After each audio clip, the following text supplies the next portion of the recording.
బాబు సభలకు రాని జనం, అధికారులపై ఆగ్రహం. ఐఏఎస్ అధికారులనుకున్నావా, పార్టీ కార్యకర్తలనుకున్నావా? సభకు జనం రాకపోతే అధికారుల తప్పెలా అవుతుంది?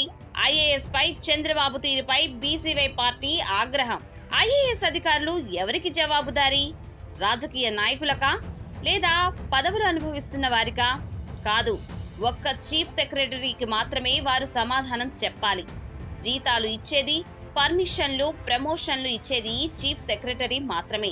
ఐఏఎస్ అధికారులకు రియల్ బాస్ సిఎస్ మాత్రమే. అంతా అనుకున్నట్టు ముఖ్యమంత్రికి కాదు.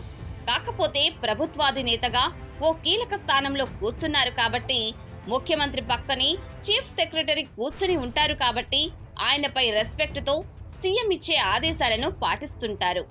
ఇంకొకటి, ప్రజలకు సేవ చేయడమే తప్ప రాజకీయ పనులు అప్పగించకూడదు, చేయకూడదు. ఈ విషయం 40 ఇయర్స్ ఇండస్ట్రీ పెద్ద మనిషి చంద్రబాబుకు తెలియదా?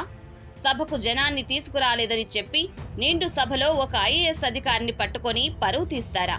ఇదేమైనా పద్ధతేనా? అందున ఏకవచనంతో ఏం జేసీ అంటూ పిలుస్తారా?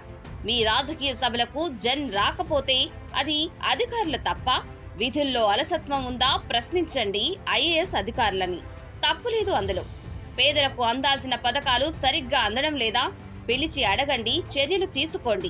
అందులోనూ తప్పులేదు. ప్రజలకు మంచి చేయడంలో, నాణ్యమైన సేవలు అందించడంలో నిర్లక్ష్యంగా ఉంటే ఎంత కఠినంగానైనా వ్యవహరించండి. కానీ రాజకీయ సభలకు జనం రాకపోతే ఐఏఎస్ అధికారులను ప్రశ్నించడమేంటి?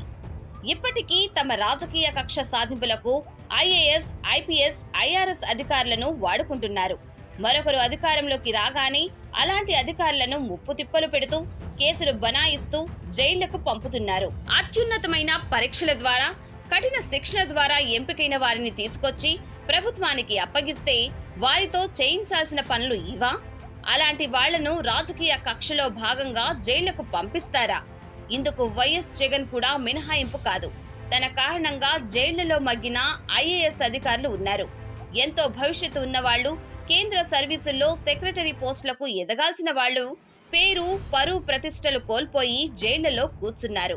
అత్యున్నత పదవుల్లో ఉన్నవారి పట్ల ఈ రాజకీయ నాయకుల తీరు ఇలాగే కొనసాగితే రేపటి రోజున అక్షరం ముక్కరాని వెధవలు కూడా ఐఏఎస్, ఐపీఎస్లను బెదిరించే ప్రమాదకర పరిస్థితులు తలెత్తుతాయని హెచ్చరిస్తుంది బీసీవై పార్టీ.